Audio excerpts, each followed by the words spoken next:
All right, so we should also mention some other updates of the coop that we have done in the time period between uploading our last update on the coop. And first off, I should mention that inside the coop, I did a video I mentioned in that video that my project was to design a staircase for the chickens. And to be honest, I thought, why not just go with the simplest and most effective way to handle this? And that's just to put a ramp that leads to the nesting area that's on this side. Now, I should also mention that inside this coop, maybe you can't see it, but one of our chickens actually got bit by Romeo. So they're recovering from a broken, what's it called? A broken claw or a broken talon. It's that one right there. It's the Plymouth Rock, the black one. You can see that she's hopping on one leg. And that's because when we tried to introduce Romeo to our chicks, she got a bit feisty. And hopefully that chick's doing okay. And in the future, maybe we'll do a video on how exactly we dealt with this ordeal. And also update you on the progress of our chick. But anyway, alright, and let's get to the building part, because I'm guessing most people are interested in that. So on this side, or actually, hold on, this one's probably already unlocked, right?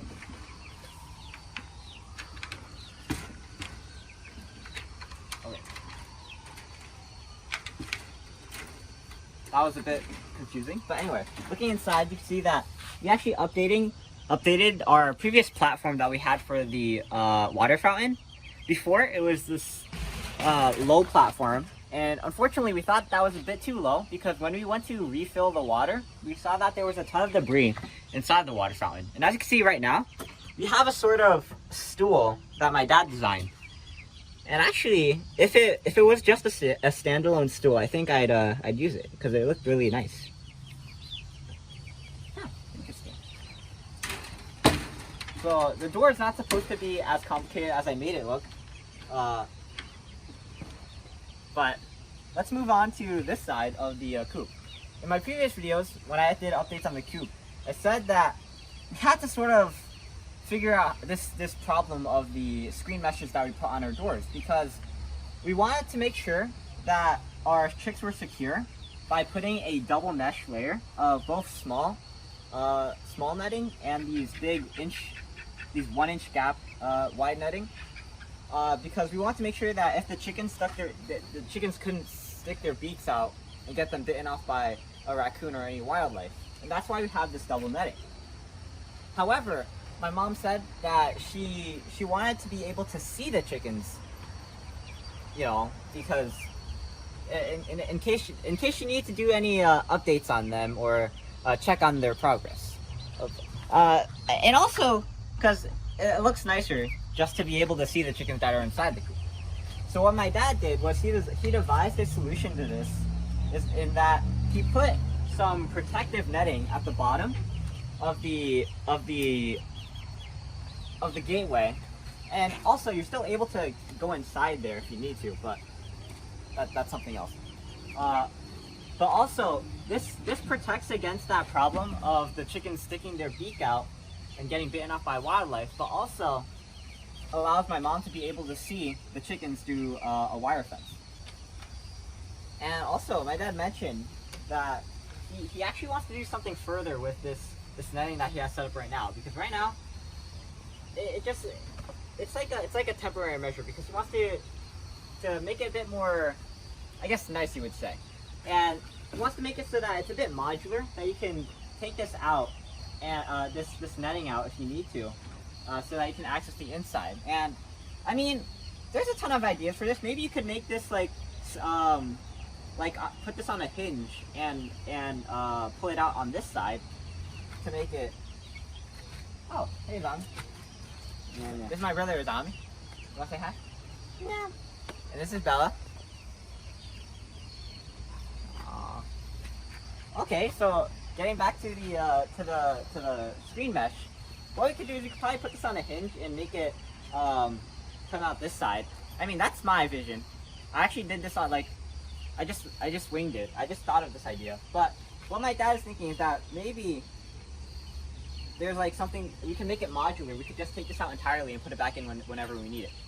But anyway, the main point of this was to show you that we found a compromise between what my dad wanted to make sure that the chickens were secure, and also what my mom wanted to make sure that you could see the chickens through the mesh.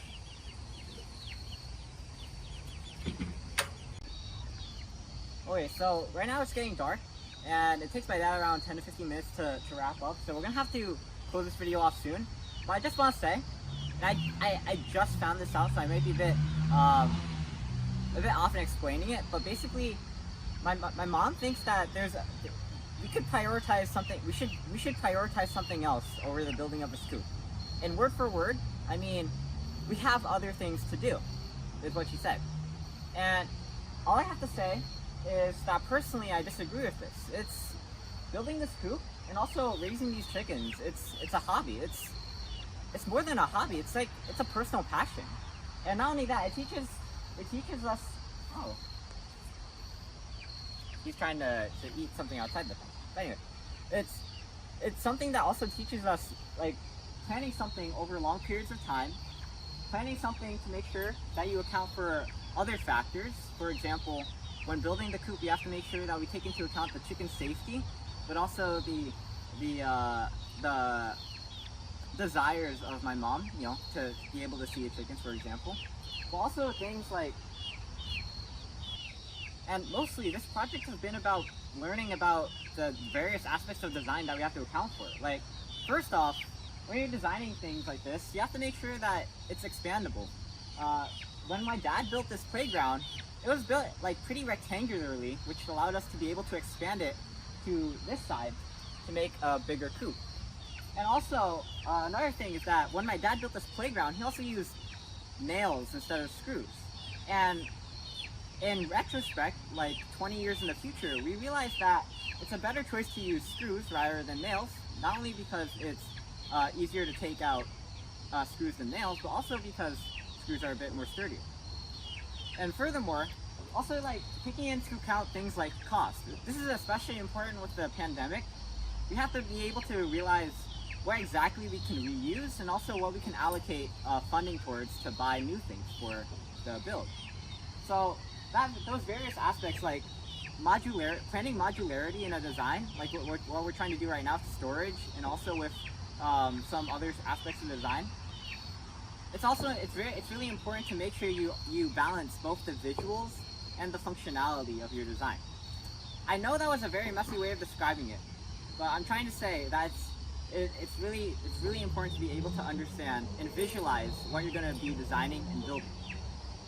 And that's all for now. I'm sorry about the rambling in this video. I actually didn't know I was going to be doing a video today. That's why you can see me in all my natural glory. And you can also see Aiman in his natural glory. He also didn't know that we were going to be doing a video today. But for now, I'm Aiman. I'm Hizami. This is Bella. Hey! And thanks for watching. Just like and subscribe and look at videos on EyeOnAiman, especially the update videos on our chickens. Like I said, our series of raising our chickens from hatchery to henhood, and also our coop updates. And I'll see you there.